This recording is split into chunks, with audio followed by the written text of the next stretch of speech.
আসসালামু আলাইকুম, কেমন আছেন সবাই? আশা করি সবাই ভালো আছেন। আর এই ব্লগটি আমার পেজের প্রথম ব্লগ, জানি না কেমন হয়, আশা করি ভালো হবে।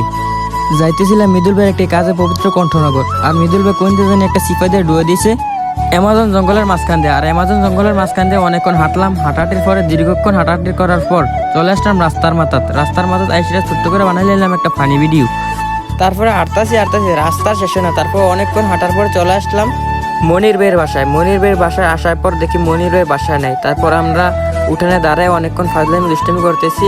অনেকক্ষণ দুষ্টামি করার পরে মনির ভাইয়ের বাসার একটা মহিলা আমাদেরকে চেয়ার এনে বসতে দিল। তারপর আমরা বসে অপেক্ষা করতেছিলাম মনির ভাই আসে নাকি, আর দুষ্টুমি ফাজলামি করতেছি।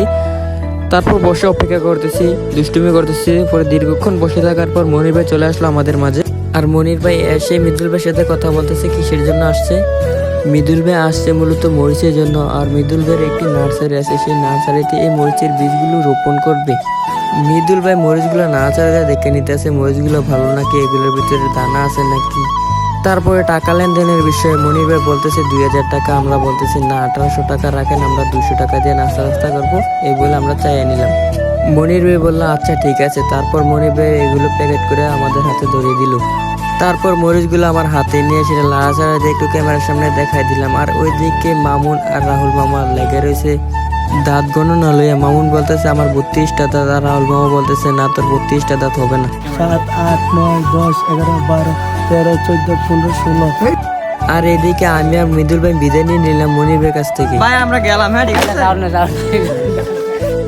তারপর বিদায় নেওয়ার পরে হাঁটতে হাঁটতে চলে আসলাম একটি দোকানের পাশে। আর দোকানের পাশে এসে মৃদুল ভাইকে বললাম মৃদুল ভাই আমাদেরকে আবার নাস্তা করো।